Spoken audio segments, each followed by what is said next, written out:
పరిశుద్ధమైన తండ్రి ప్రేమలైన మీకే అన్నాలు స్తోత్రాలేసా ఆశ్చర్యకరాల చింకంత బలముద్దరియా నిత్య తండ్రి సారంక తాత్పర్లో మీకే అన్నాలు స్తోత్రాలేసా రాజుల రాజు ప్రాణ ప్రభు మీకే అన్నాలు స్తోత్రాలేసా అయా ఇప్పుడు వాక్యం నిమిత్తమై దారి ఉన్న మీరే సహాయించిన మీకే అన్నాలు స్తోత్రాలేసా అకాల వశిలో ప్రాణం పెట్టి మనం చేసి లేసినందుకు మీకే అన్నాలు స్తోత్రాలేసా దానమంకులు కూడా వచ్చారయ్యా మళ్ళీ రేపు శనివారం వాళ్ళ ఊరికి వెళ్ళి సహాయం చేయండి మీకే అన్నాలు స్తోత్రాలేసా శనివారం దానమంగుల ప్రయాణంలో తోడుగొండండి మీకే అన్నాలు స్తోత్రాలేసా ఈ చిన్ని ప్రార్థన యేసుక్రీస్తునా అన్నరికి వేరుకున్నా అంటున్నామే ఆమేన్. ఈ కీర్తన మొదటి 4 వచనాలు. ఆపత్కాలమందు యెహోవా నీకు ఉత్తరమిచ్చునుగాక, యాకోబు దేవుని నామం నిన్ను ఉద్ధరించునుగాక, పరిశుద్ధ స్థలములో నుండి ఆయన నీకు సహాయం చేయునుగాక, సియోనులో నుండి నిన్ను ఆదుకొనుగాక, ఆయన నీ నైవేద్యములన్నిటినీ జ్ఞాపకం చేసుకొనుగాక, నీ దహన బలులను అంగీకరించునుగాక, నీ కోరికను సిద్ధింపజేసి నీ ఆలోచన యావత్తు సఫలపరచునుగాక. అది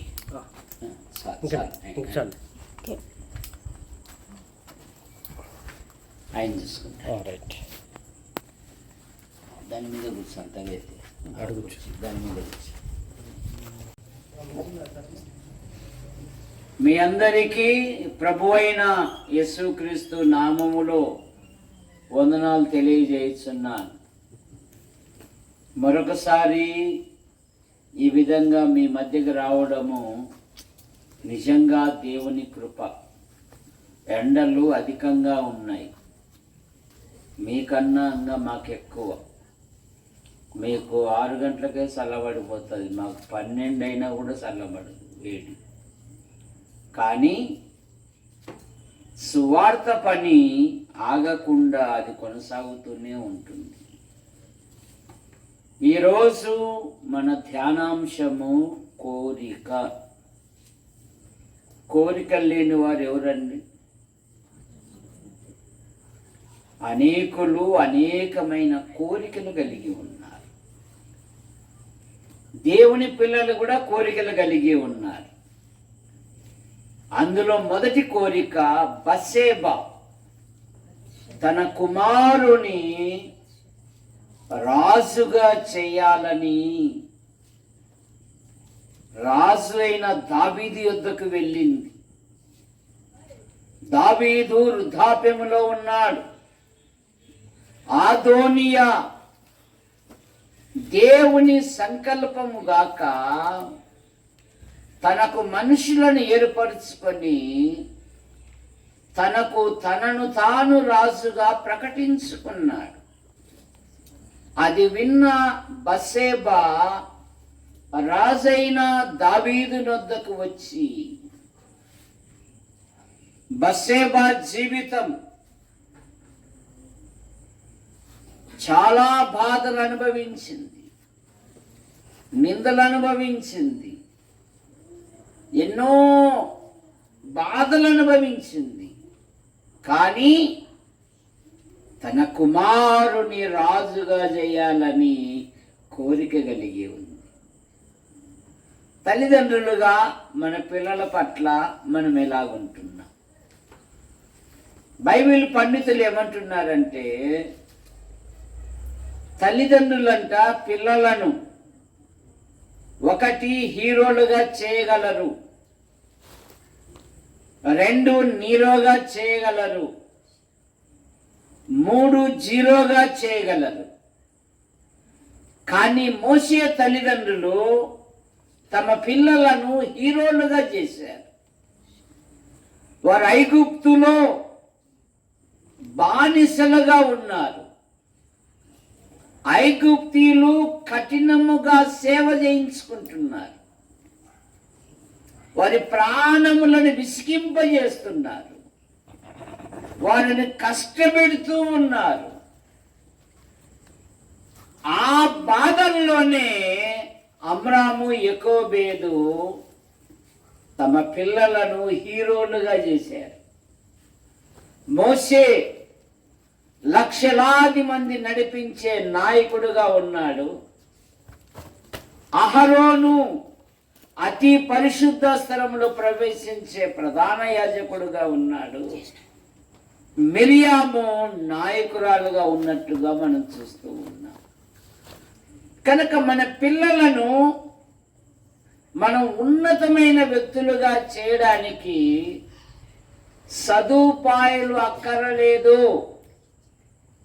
మన పిల్లలను ఉన్నత వ్యక్తులుగా చేయడానికి నీకున్న సదుపాయాల్లోనే నువ్వు ఉన్నతమైన వ్యక్తులుగా చేయగలవు. ఎలాగూ? వారి క్షేమము కొరకు నువ్వు ప్రార్థన చేయాలి. ఏం చేయాలి? భర్త చేయాలి, భార్య కూడా చేయాలి. యోబు తూర్పు దిక్కు జనులలో అత్యంత ధనవంతుడు, గొప్పవాడు, దేవుని యందు భయభక్తులు కలిగిన వాడు, చెడుతను విసర్జించిన వాడు, నీతిమంతుడు, న్యాయవంతుడు. తూర్పు దిక్కు జనులలో అతడే గొప్పవాడై ఉన్నాడు. సంతానం బట్టి, సంపదలను బట్టి యోబు సంతోషించలేదు. కానీ తన సంతానము తమ హృదయములలో దేవుని దూషింతురేమో అనుకొని, దూషించారు అని కాదు, దూషింతురేమో అని అనుకొని అరుణోదయమే లేచి వారి కొరకు ఒక్కొక్కరి నిమిత్తము బలి అర్పణ చేయొచ్చు. యోబు నిత్యము అలాగూ చేయువాడు అంట. తన పిల్లల కొరకు యోబు దేవుని సన్నిధిలో తన పిల్లలను పవిత్రపరచువాడు.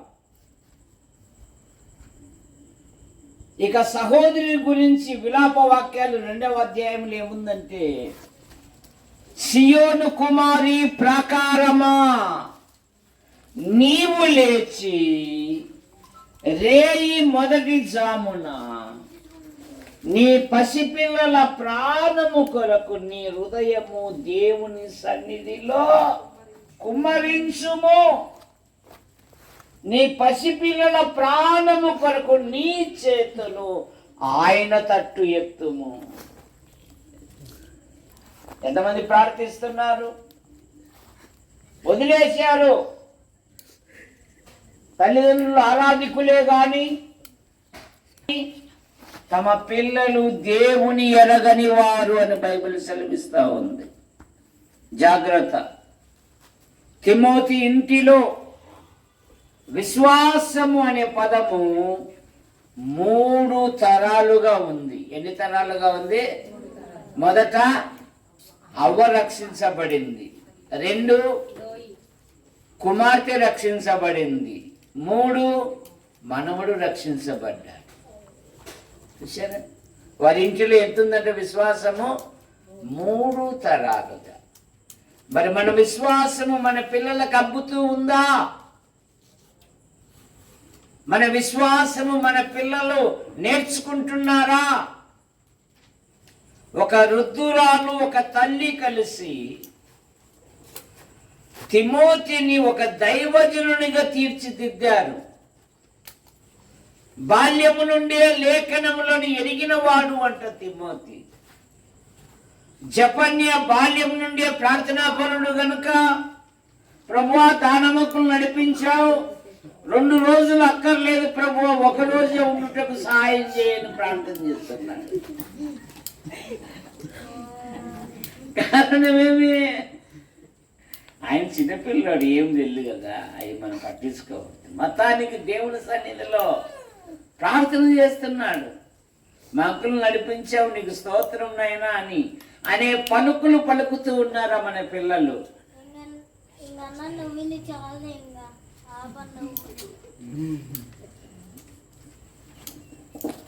నాకు తిక్కరేగిందనుకో.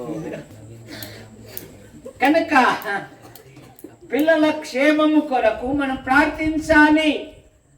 బస్సేబ చూడండి, 1 రాజుల గ్రంథం 1వ అధ్యాయము 16వ వచనం.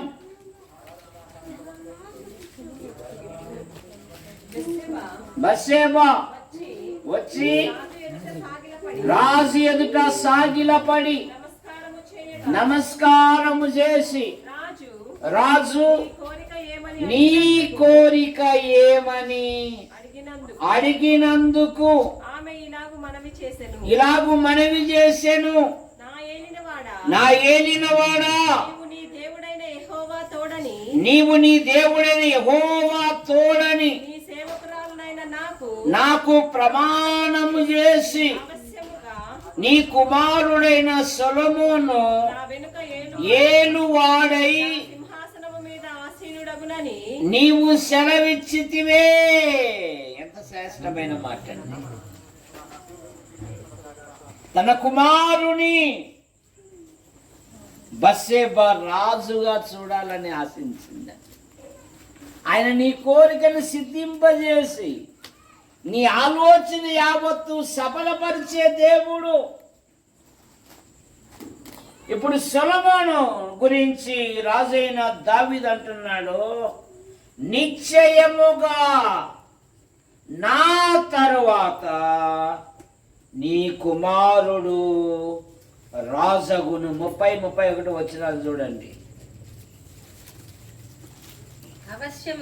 అవశ్యముగా నీ కుమారుడైన సొలొమోను ఏలువాడై నాకు ప్రతిగా నా సింహాసనం మీద ఆసీనుడగునని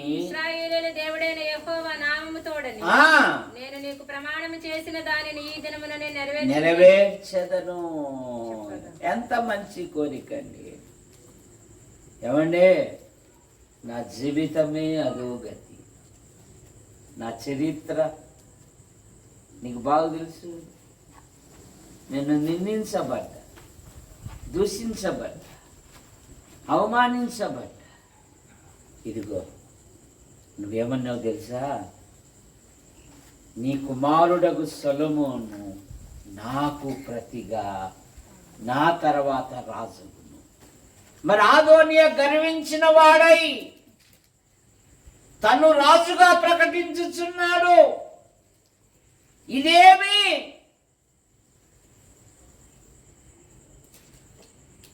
ఇప్పుడు దావీదు అంటున్నాడు, నాకు ప్రతిగా నీ కుమారుడు రాజు. సొలొమోను చూడు, తల్లి మీద ఎంత ప్రేమను చూడండి. అది రాజ్య అధికారములో రాజ్య నేతలు, రాజభవనములో అనేకులు ఉన్నారు. ఒక సంగతి అడగడానికి బస్సేబ వస్తూ ఉంటే లేచి ఆమెకు నమస్కరించి ఆమెకు ఒక ప్రత్యేకమైన సింహాసనము ఏర్పాటు చేశాడు. చూడండి, 2వ అధ్యాయము 18-19 వచనాలు. బత్షెబ మంచిది. నిన్ను గూర్చి రాజుతో చెప్పేదనను. ఆ, బత్షెబ రాజైన సొలొమోను నొద్దకు ఉమ్, అదోనియా పక్షమున చెప్పుటకు వచ్చినప్పుడు ఆ, రాజు లేచి ఆమె ఎదురుగా వచ్చి ఆమెకెదురుగా వచ్చి ఆమెకు నమస్కారం చేసి నమస్కారం చేసి సింహాసనం మీద ఆసీనుడై ఆసీనుడై తన తల్లి కొరకు ఆసనము ఒకటి వేయింపగా ఎవరక్కడా? అయ్యగారు చిత్తం, అమ్మగారు వస్తున్నారు. మా అమ్మగారు నా కోసం కన్నీళ్లు పెట్టుకుంది, నా కోసం ప్రార్థించింది, నా కోసం నిందలు అనుభవించింది, నా క్షేమం కొరకు ఆమె ఎప్పుడు ప్రార్థనా గదిలో కన్నీళ్లు పెట్టేది. ఎందుకో తెలుసా? నేను రాజుగా చూడాలని. ఇది అమ్మగారు వస్తున్నారు. కుర్చీ అమ్మా, ఈ సింహాసనం నీదమ్మా, ఈ సింహాసనం మీద కూర్చోవాలనే కదా నువ్వు కన్నీరు గార్చిండేది, ఈ సింహాసనం మీద ఏలాలనే కదా నా కొరకు నువ్వు ప్రార్థించిండేది. రెండమ్మా, సింహాసనం నుండి లేచి నిలబడ్డాడండి. బత్షెబ తన కుమారుని రాజుగా చూడాలని కోరిక. మరి దేవుడు మనకు బహుమానం ఇచ్చిన పిల్లలను మనం ఎలా ఉంటాం? న్యాయాధిపతుల గ్రంథం 2వ అధ్యాయము 10వ వచనం. 2వ అధ్యాయము 10వ వచనం. ఆ తరము వారందరూ తమ పితరుల యొద్దకు చేర్చబడిరి. వారి తరువాత యెహోవానైనను ఆయన ఇశ్రాయేలు కొరకు చేసిన కార్యములైనను ఎరుగని తరము ఒకటి పుట్టగా. ఎక్కడ పుట్టింది ఇది? ఎక్కడ పుట్టింది? లోకంలో పుట్టిందా? అన్నిల్లో పుట్టిందా? ఇశ్రాయేలు యొక్క యాత్ర ఆశ్చర్యకరమైనది. పగటి వేళ మేఘస్తంభములోను, రాత్రి వేళ అగ్నిస్తంభములోను దేవుడు వారికి ముందుగా ఉన్నాడు. దేవుడు వారికి ముందుగా ఉండి నడిపిస్తూ ఉన్నాడు. వారి కొరకు రాజులను గద్దించాడు దేవుడు. వారి ఆకలి కొరకు అంతరిక్ష ద్వారాలను తెరిచాడు. వారి దాహము కొరకు భూమి యొక్క అగాధములను తెరిచాడు. నరులు దేవదూతల భోజనమును భుజించిరని మాట మనం చూస్తాం. కనుక మన ఆధ్యాత్మిక జీవితంలో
తరము వారందరూ తమ పితరుల యొద్దకు చేర్చబడిరి. వారి తరువాత యెహోవానైనను ఎరుగని తరము ఒకటి. జాగ్రత్త. మన కుటుంబాలలో మన పిల్లలు ఆ విధంగా ఉన్నారేమో. సమయం మించిపోలేదు. ఇప్పటి నుండి అయినా ప్రార్థన చేయండి. 15వ వచనంలో ఏముందంటే, యెహోవా వారితో చెప్పినట్లు, యెహోవా వారితో ప్రమాణము చేసినట్లు, వారు పోయిన ప్రతి స్థలమున వారికి బాధ కలుగచేయుటకు యెహోవా వారికి శత్రువాయను గనుక వారికి మిక్కిలి ఇబ్బంది కలిగెను. చూసారా? దేవుడు లేకపోతే,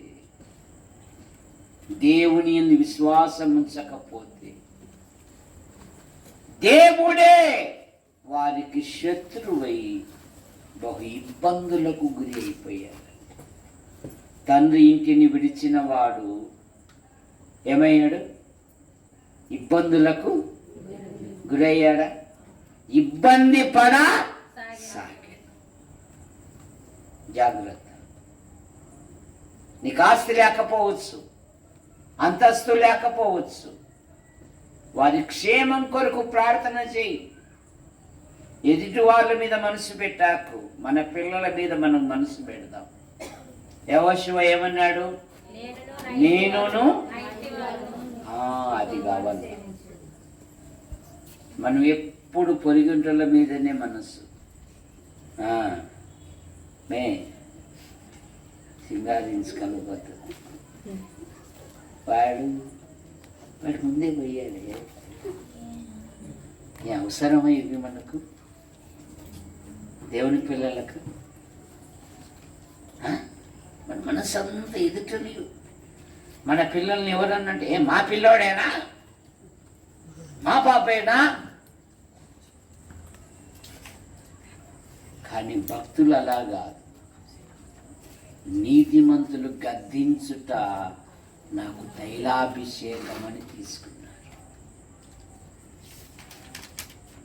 దైవజనుడు గద్దిస్తాడు, హెచ్చరిస్తాడు, బుద్ధి చెప్తాడు. దానికి లోబడితే మీ పిల్లలు ప్రయోజకులైతారు. రెండవ కోరిక, ఎస్తేరు గ్రంథం 5వ అధ్యాయము 6వ వచనం. 5:6.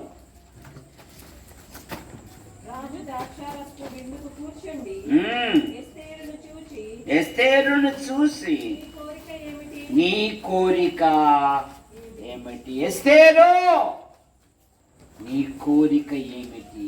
అది నీకు అనుగ్రహింపబడును. ఎస్తేరు గ్రంథములో దేవుడు అదృశ్యుడుగా ఉన్నాడు. పాత నిబంధనలో ఎక్కడ చూసినా దేవుడైన యెహోవా ఇలాగూ సెలవిచ్చెను అనే మాట మనం చూస్తాం. కానీ ఎస్తేరు గ్రంథములో దేవుడు అని కానీ, ధర్మశాస్త్రము అని కానీ, దేవాలయం అని కానీ ఒక్క మాట కనపడదు. కానీ తన ప్రజలకు అదృశ్యుడుగా ఉండి దేవుడు అద్భుతమైన విజయాన్ని ఇచ్చాడు. ఎస్తేరు గ్రంథంలో ఒక చిన్న సమస్య. పైవానికి కిందివాడు నమస్కారం చేయలేదు. ఏమంట? పైవానికి కిందివాడు ఇక వీని జాతినే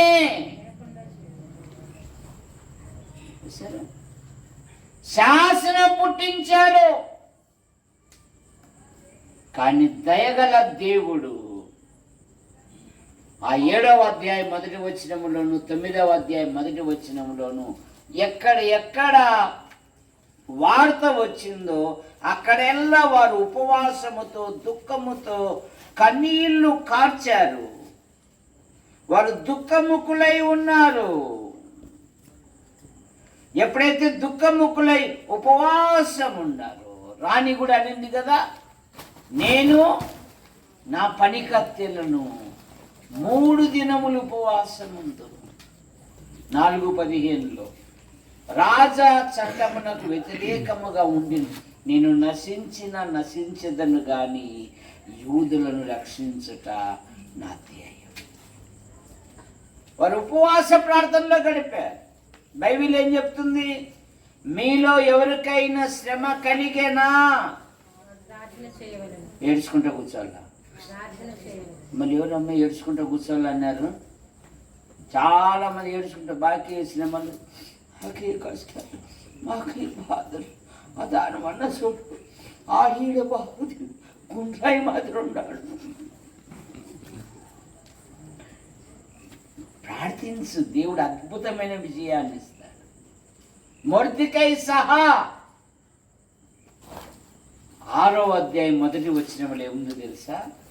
రాజుకు నిద్ర పట్టక. ఇదే గొప్ప ఆశ దేవుని పిల్లలకు ఒక గొప్ప నిరీక్షణ. మీ కథలు, మీ కహానీలు ఈ పొద్దు చెప్పాకండి, నాకు ఎట్టెట్లు అదే ఆ డైరీ తీసుకురారా. చాలా ఆ సమాచార గ్రంథము మరి దేశంలో ఏమేమి జరిగిందో చదవనరా అన్న. ఒక ఆశ్చర్యం ఏంటంటే, ఇద్దరు వ్యక్తులు రాజును హత్య చేయడానికి పన్నాగం పన్నితే మొర్దెకై నివృత్తి చేశాడు. అది డైరీలో రాశారు కానీ మొర్దెకై బహుమానం లేదు.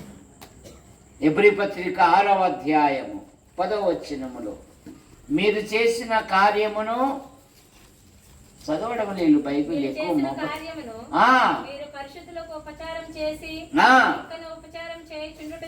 తన నామం బట్టి చూపిన ప్రేమను మరచుటకు దేవుడు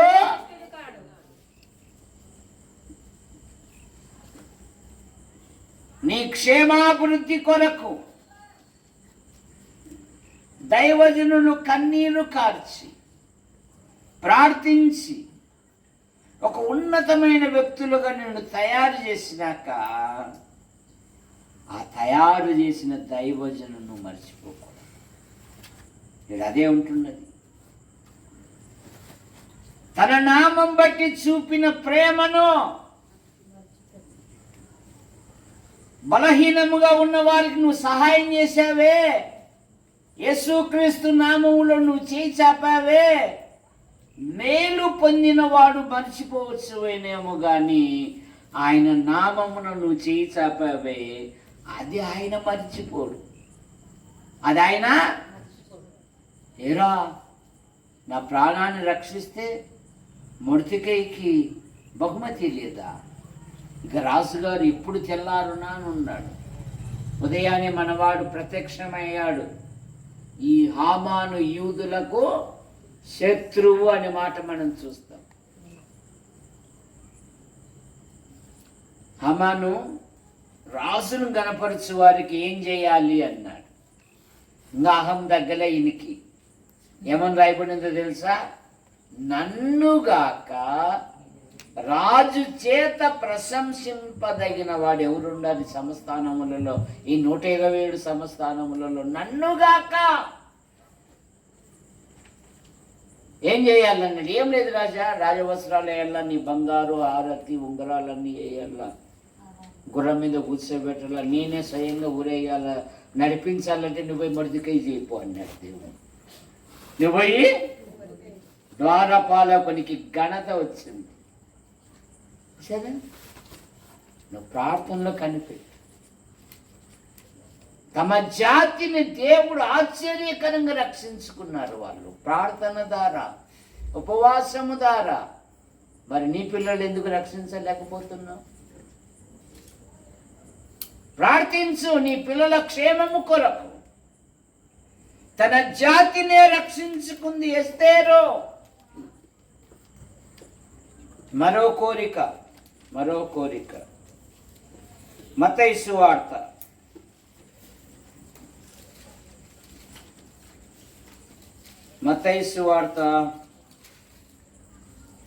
20వ అధ్యాయము 22వ వచనం.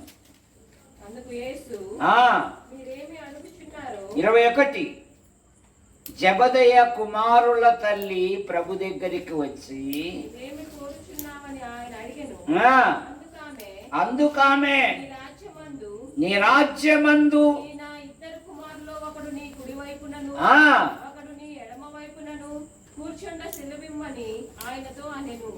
అయ్యా వందనాలండి, నా ఇద్దరి పిల్లలకు నువ్వు బోయా నెర్గేజ్ అని పేరు పెట్టావుగా, ఉరిమెడు వారు అని పేరు పెట్టావుగా, పరలోకం రాబోతుంది అంటున్నావు కదా, అక్కడ 24 సింహాసనాలు ఉంటున్నాయి కదా, నా ఇద్దరి పిల్లలు నీ ఎడమ ప్రక్కన. ఈ తల్లి చూడండి ఎంత మంచి కోరికను. మన పిల్లలు డాక్టర్ కావాలా, యాక్టర్ కావాలా, సాఫ్ట్వేర్ కావాలా అంటున్నాము కానీ దైవజనుడు కావాలా అనే మాట ఒకటి కూడా రాడా. సంపాదించాలి, ప్రభు పని కొరకు ఖర్చు పెట్టాలి.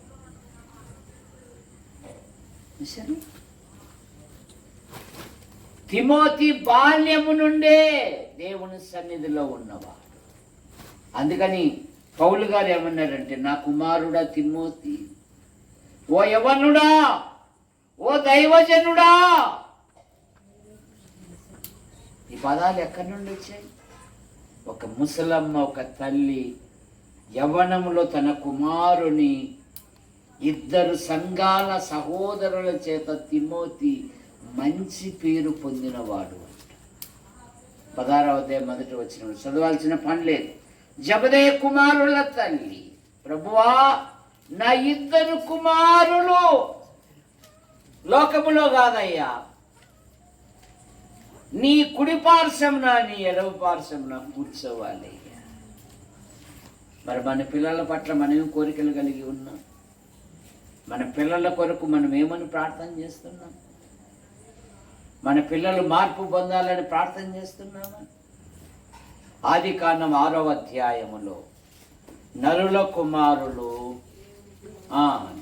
దేవుని కుమారులు నరుల కుమార్తెలతో కలిసిపోయి తమకు మనస్సుకు నచ్చిన వారితో.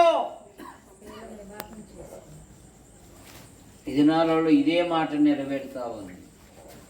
ఈ మొబైల్ ఫోన్ వచ్చినాక వరస, వావి అనే పదాలు లేవు. కోరిక తీరితే చాలు అన్నట్టుగా జీవిస్తున్నాడు ఎవరి పిల్ల. దుష్ట సహవాసము మంచి నడవడిని చెరుపును. నీ పిల్లలను దేవుని మందిరములో కూర్చోబెట్టు. దేవుని మందిరంలో ఉండి ఎదిగిన సమూయేలు దైవజనుడయ్యాడు. దేవుని సన్నిధిని విడిచి పారిపోయిన యోనా అపహాస్య పాలయ్యాడు. గుర్తుపెట్టుకో, ఎవరెవరో కాదు, నీ కుటుంబాన్ని నువ్వు లక్ష్యమిదిలో ఇశ్రాయేలు దేవుడైన యెహోవాకు ఇశ్రాయేలుల మధ్య సూచనలుగాను మహత్కార్యములుగాను మేమున్నాము అన్నారు. చదవండి 8:18. ఇదిగో మీద నివసించు సైన్యములకు అధిపతియగు యెహోవా వలనే సూచనలుగాను మహత్కార్యములుగాను ఇశ్రాయేలుల మధ్య ఉన్నాము. ఇదిగో ఈ పిల్లలు ఎవరో తెలుసా? దేవుడు నాకు ఇచ్చిన ఈ మూర్ఖమైన జనం మధ్య, ఈ వక్రమైన జనం మధ్య, ఈ అవిశ్వాసుల మధ్య దైవజనుడు దొడ్డి జయరాజయ్య ఏ ఆత్మీయ సంగతులు నేర్పించారో ఆ ఆత్మీయ సంగతుల ద్వారా మా కుటుంబాన్ని కట్టుకుంటున్నాము. దేవుని పనిలో మేము చురుగ్గా పాలు పొందుతూ. ఎందుకంటే అయ్యగారు రానప్పుడు మా పరిస్థితి అధ్వానంగా ఉంది. ఆయన దర్శించాడు, ఎన్నో తెలివితేటలు నేర్పించాడు, జీవించుటకు నేర్పించాడు, ఎందరినో దైవజనులుగా మార్చాడు ఆయన. కానీ ఎక్కడే కానీ స్వార్థం అనే మాట ఆయన ఎన్నడూ చూపించాడు. కానీ స్వార్థపరులైపోయారు నేర్చుకున్నవారు. ఏమయ్యారు? తప్పులు చూపేంత వాళ్ళు అయిపోయారు. ఒకప్పుడు తప్పులు నడకలో ఉన్నప్పుడు మా అయ్యగారు మీటింగులకు అప్పుడంతా ఇనప కుర్చీలు, దాదాపు మీటింగులకు 500 కుర్చీలు వేయాల మేము. మాకు స్నానంలే ఏమిలే, టెంట్లలోనే పండుకోవాల.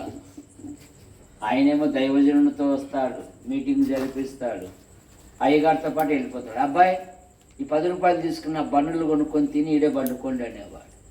స్నానం కూడా మాకు 3 రోజులు ఒకే డ్రెస్తోనే పోయేటోళ్ళం. ఇక మీటింగ్లు అయిపోయినాక ఇంటికి పోయినాక స్నానాలు మాకు. సరే, మళ్ళీ పుస్తకాలన్నీ అమ్మల్లా, అమ్మిన పుస్తకాల డబ్బులు అప్పచెప్పాలా, మళ్ళీ ఆడే పండుకోవాలి, టెంట్లోనే పండుకోవాలా, మీరు ఈడే ఉండండి అనేవాడు. అందుకే దేవుడు వాడుకుంటున్నాడు. ఏ రోజు అయ్యగారికి మేము అవిధేయత చూపలేదు. విధేయత చూపు దేవుడు ఆశ్చర్యకరంగా వాడుకుంటాడు. జబదయి కుమారుల తల్లి తన కుమారులను ప్రభు ఇరుపక్కల ఉండడానికి ఇష్టపడింది. మరి నీ పిల్లలు ఎక్కడ ఉంటున్నారు? దేవుని సన్నిధికి వస్తున్నారా? ఆదివారం చిన్నపిల్లలు సండే స్కూల్లో పాలు పొందుతున్నారా? మా మనవరాలు హిందూపురంలో ఉంటుంది. వాళ్ళు ఒక వాట్సాప్ గ్రూప్ పెట్టుకున్నారు, సండే స్కూల్ పిల్లలంతా. ఆమె లేస్తానే ఐ యామ్ ఖుషి, నేను ప్రేయర్ చేసేసుకున్నాను, అందరికి వందనాలు అంటారు. ఉదయం 6 గంటలకే, మళ్ళీ రాత్రి 9 గంటలకు నా పేరు ఖుషి, నేను ప్రేయర్ చేసేసుకున్నాను, అందరికి వందనాలు అంటారు. ఆ పదాలు మాట్లాడితే చాలు, వారి జీవితాలలో దేవుడు గొప్ప కార్యాలు జరిగిస్తారు. మరో కోరిక 1 రాజుల గ్రంథం 5వ అధ్యాయం, 2 రాజుల గ్రంథం 5వ అధ్యాయం 4వ వచనం. నయమాను రాజునొద్దకు పోయి ఇశ్రాయేలు దేశపు చిన్నది చెప్పిన మాటలను 3వ వచనం చదవండి. నా యజమానుడకు ఎలీషా, నయమాను ఎలీషా యొద్ద ఉండవలన నేను ఎంతో కోరిక కలిగి ఉన్నాను అంటుంది. చదవండి ఆ మాట. అది షోమ్రోనులో ఉన్న ప్రవక్త దగ్గర నా ఏలినవాడుండవలెనని నేనెంతో కోరుచున్నాను. నయమాను కత్తి పట్టాడు అంటే అపజయం ఎరగని వాడు. అతని చేత యెహోవాయే విజయము కలగజేస్తున్నాడు. సైనిక వస్త్రాలతో గంభీరంగా కనపడుతూ ఉన్నాడు. రాత్రిపూట బెడ్రూమ్లో తన సైనిక వస్త్రాలు తీసివేసి ఈ మాయదారి రోగం బాగు చేయవాడు లేడా అని కన్నీళ్లతో ఏడ్చేవాడు. ఇశ్రాయేలు దేశపు చిన్నది విని అమ్మగారు మా దేశంలో ఒక ప్రవక్త ఉన్నాడు, ఆయన ఉప్పు నీరునే మంచి నీటిగా మార్చాడు. బైబిల్లో మా పితరుడైన మోషే కాలంలో వారక్క తిరుగుబాటు చేస్తే, కుష్టును కలగజేస్తే, అక్క కొరకు మోషే ప్రార్థన చేస్తే దేవుడు కుష్టాన్ని బాగు చేశాడు. ఇదిగో అయ్యగారు రోగం కూడా బాగుపడాలంటే దైవజనుని ఎద్దకు వెళ్ళాలి, నువ్వు ఎలాగైనా పంపించు. ఆశ్చర్యం, 7 మార్లు మునగ్గానే అతని దేహం పసిపిల్ల. ఇశ్రాయేలు దేశపు చిన్నది ఒక మహా సైన్యాధిపతిని ప్రభు యుద్ధకు నడిపించింది. ప్రభు యుద్ధకు రోమాపత్రిక 10వ అధ్యాయం 1వ వచనం. సహోదరులారా, ఇశ్రాయేలీయులు రక్షణ పొందవలెనని నా హృదయాభిలాష, వారి విషయమై నేను దేవునికి చేయి ప్రార్థన ఉన్నది. నా కోరిక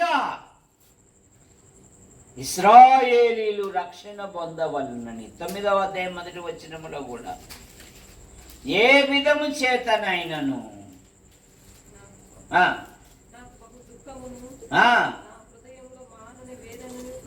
కలదు. పరిశుద్ధాత్మయందు నా మనస్సాక్షి నాతో కూడా సాక్ష్యం ఇచ్చుచున్నది. సాధ్యమైన ఎడల దేహ సంబంధులైన నా సహోదరుల కొరకు నేను క్రీస్తు నుండి నా సహోదరులు రక్షణ పొందాలి. కానీ ఒక ఆమె అయితే తన పిల్లలు దుర్మార్గులుగా ఉండడానికి నేర్పించిందంట. ఎవరామె? చెప్పు, ఎవరామె? తన కుమారులు దుర్మార్గముగా ప్రవర్తించుటకు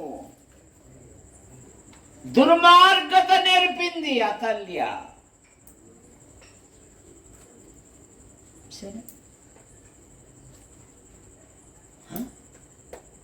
దుర్మార్గులుగా. చిత్రం ఏంటో ఒక్క దినమే అతని కుటుంబం, ఆమె కుటుంబం పాడైపోయి దేవుని తీర్పునకు గురైపోయి. కనుక మన ఆధ్యాత్మిక జీవితంలో నీ కోరిక ఏమిటి? మీ అందరికీ వందనాలు. ఖర్చు అయ్యగారు, మీ నామాన్ని బట్టి మీకు స్తోత్రములు చెల్లిస్తున్నాను.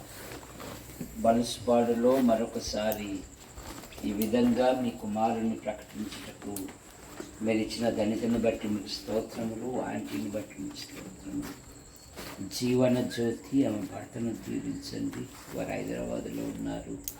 సంతాన విషయంలో కూడా మీకు తాయించి, అలాగే శ్రీకాంత్, జ్యోష్ణ వారికి బహుమానం ఇచ్చిన పిల్లలను మీరు దీవించండి. సంఘంలోని ప్రతి కుటుంబాన్ని దీవించండి. 10 పరీక్షలు రాసిన బిడ్డలు దీవించండి. మంచి ఫలితాలతో పాస్ అవటం ఇప్పుడు దయచేయండి. ఇంటర్లో పాస్ అయిన పిల్లలు సమస్తాన్ని మీరు సమకూర్చండి. వెన్నదెబ్బైనను రాత్రులు వెన్నదెబ్బ నీకు తగలదు అన్నారు. నాయన సంఘము దినదినము బలాభివృద్ధి పొందుటకు మీకు కొనసాగంలో ప్రయాసపడుతుండగా ఆయన పనిని మీరు బలపరచండి, సంఘాన్ని బలపరచండి. యేసు ప్రభు నామములో ప్రార్థిస్తున్నాం తండ్రి, ఆమేన్.